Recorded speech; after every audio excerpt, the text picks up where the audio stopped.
SICT register में आपका स्वागत है दोस्तों जैसा कि SSC के द्वारा एक कैलेंडर जारी किया जाता है और कैलेंडर के अनुसार तो फिलहाल वैकेंसीज नहीं आ पाई, लेकिन SSC ने जो है अब नोटिस जारी कर दिया है कंबाइंड ग्रेजुएट लेवल एग्जामिनेशन 2024 के लिए। अगर आप SSC की तैयारी कर रहे हैं तो वीडियो आपके लिए है, क्योंकि समय के साथ जो है वैकेंसीज इस समय आ रही हैं और SSC के द्वारा जो है लगभग वैकेंसीज जारी की जा रही है। तो दोस्तों यहाँ पर हम बात कर लेते हैं जो है SSC CGL की। तो date for submission of online application 24/6/2024 से लेकर 24/7/2024 तक, यानी 24 जून से लेकर 24 जुलाई तक का समय दिया गया है फॉर्म भरने के लिए।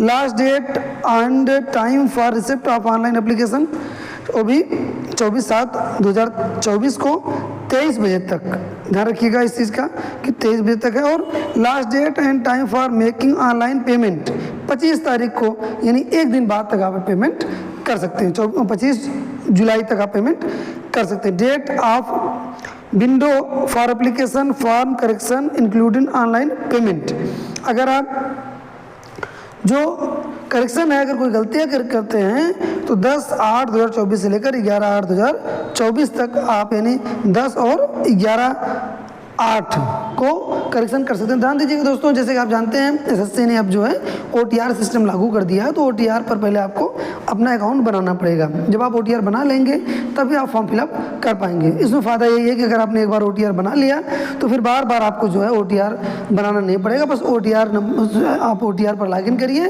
और अप्लाई ऑनलाइन पर क्लिक करिए, डिटेल्स अपने आप ही आ जाती हैं। अभी वीडियो में उस पर लेकर आएंगे किस तरीके से आपको फॉर्म भरना है। फिलहाल tentative schedule for tyre 1 computer based examination है, इसमें भी CBT सितंबर-अक्टूबर में एग्जामिनेशन की बात कही गई है इसमें, और टायर 2 जो इसका है दिसंबर 2024 में एग्जामिनेशन कराए जाने की संभावना है इसकी।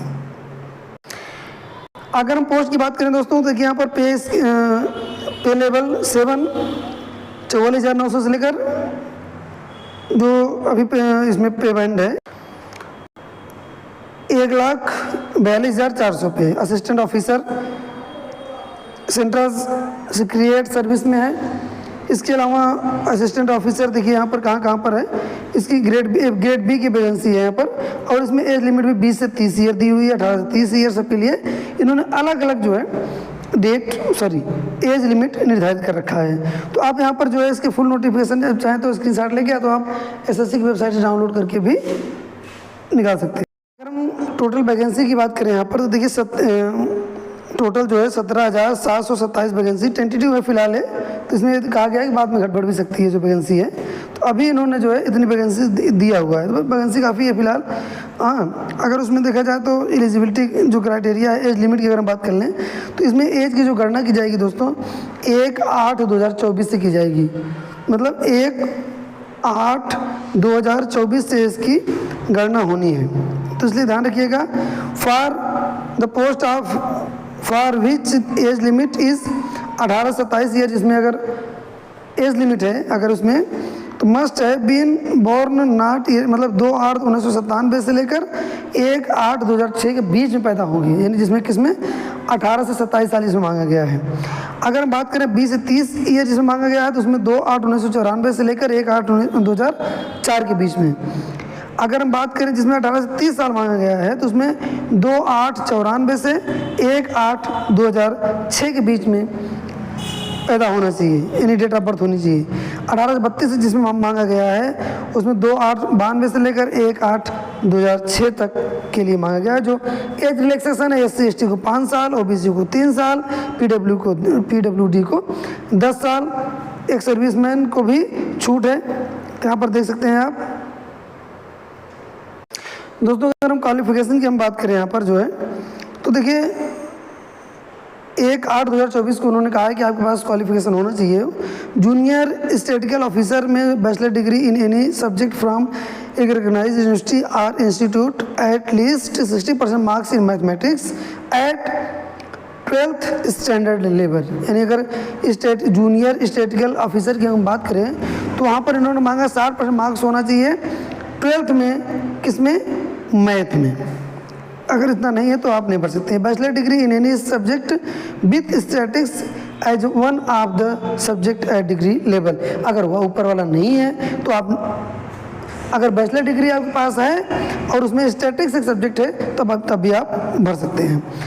Statistical investigator grade second sorry, इसमें bachelor degree in any subject with statics, इसमें भी वही है कि किसी भी सब्जेक्ट से आप बीए किए हो, बैचलर डिग्री होना चाहिए ग्रेजुएशन, उसमें स्टैटिक्स एक सब्जेक्ट आपके पास होना चाहिए। इसके अलावा भी research assistant in national human rights commission NHRC में है, bachelor degree from recognised university और इंस्टीट्यूट। इसमें डिजायरेबल क्वालिफिकेशन इन्होंने मांग लिया है कि minimum 1 year research experience in any recognised university और रिकॉग्नाइज्ड रिसर्च इंस्टीट्यूट, एक वर्ष का आपके पास जो है रिसर्च का अनुभव होना चाहिए। इसके अलावा जितनी पोस्ट हैं उसमें bachelor degree from any recognised university, मतलब उसमें जो है ग्रेजुएशन आपका कंप्लीट होना चाहिए। अन्य जो भी इसमें पोस्ट हैं उसके लिए अप्लाई कैसे करना है, ऑनलाइन एप्लीकेशन है, इसमें आपको पता है, हमने आपको बताया था कि अभी जो है इसमें ऑनलाइन मोड अप्लाई लागू है। यानी कहने का मतलब हो गया कि इसमें जो है पहले आपको OTR बनाना पड़ेगा, OTR बनाकर आप अप्लाई कर सकते हैं। एप्लीकेशन फीस 100 रुपये ही रखी गई है।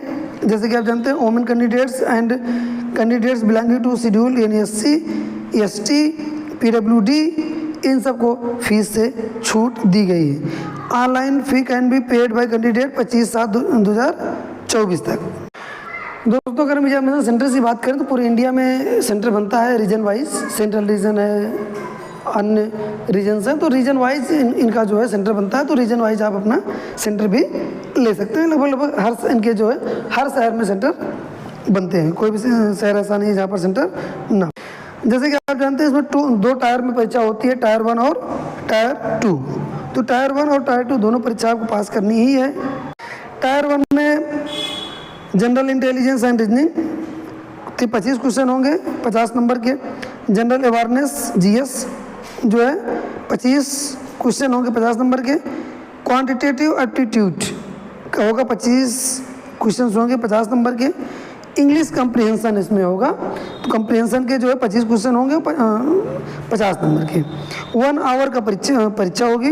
1 our and 20 minutes for the candidate eligible for scribe, यानी 20 मिनट उनको ज़्यादा मिलेंगे जो लोग स्क्राइब लेंगे, यानी जिनको अन्य व्यक्ति को लिखने के लिए आवश्यकता है उनको स्क्राइब मिलेगा। तो टायर 1 अगर आप कंप्लीट करते हैं, tyre 1 will consist of objective type multiple choice, यानी जो टायर 1 है वह ऑब्जेक्टिव होगा और हिंदी और इंग्लिश में पेपर होगा। इसमें there will be negative marking 0.50, यानी 0.50 की इसमें माइनस मार्किंग भी रहेगी। अगर टायर 2 की हम बात करें तो पेपर फर्स्ट जो है सेक्शन 1, इसमें मॉड्यूल 1 में मैथमेटिकल एबिलिटीज़ होंगे और मॉड्यूल 2 में रीजनिंग एंड जनरल इंटेलिजेंस में 30 क्वेश्चन होंगे। 60 गुणे 3 यानी 180 1 घंटे का होगा इसमें भी, ठीक है। और अगर हम बात करें जो है सेक्शन 2 की, English language and general awareness होगा इसमें भी देखिए। और उसके बाद सेक्शन 3 की बात करें तो कंप्यूटर नॉलेज मॉड्यूल होगा। अगर सेक्शन 2 की बात करें तो data entry speed test module, 1 data entry task. अब आप समझ रहे होंगे कि इसमें 15 minute for each module, 15 minute एक मॉड्यूल के लिए दिए जाएंगे। 20 minute for the candidate eligible for scribe, वो 20 मिनट आपको इस टाइम। पेपर सेकंड स्टैटिक्स का होगा 100 नंबर का, जो उनके लिए बेसिकली जो स्टैटिक्स देना चाहेंगे उनके लिए। दोस्तों हमने जो मोटी मोटी जानकारी थी उसको हमने बता दिया है। सिलेबस वगैरह के लिए जो है आप चाहें तो इस PDF से सिलेबस डाउनलोड कर सकते हैं, ऑफिशियल वेबसाइट है वहाँ से जाकर सिलेबस डाउनलोड कर सकते हैं। तो लेटेस्ट नोटिफिकेशन के लिए बने रहिए SICT एजुकेशन साथ। हो सके तो सब, अगर आप पहली बार विजिट कर रहे हैं हमारे चैनल पर, अगर वीडियो अच्छी लगी हो तो सब्सक्राइब जरूर करिएगा।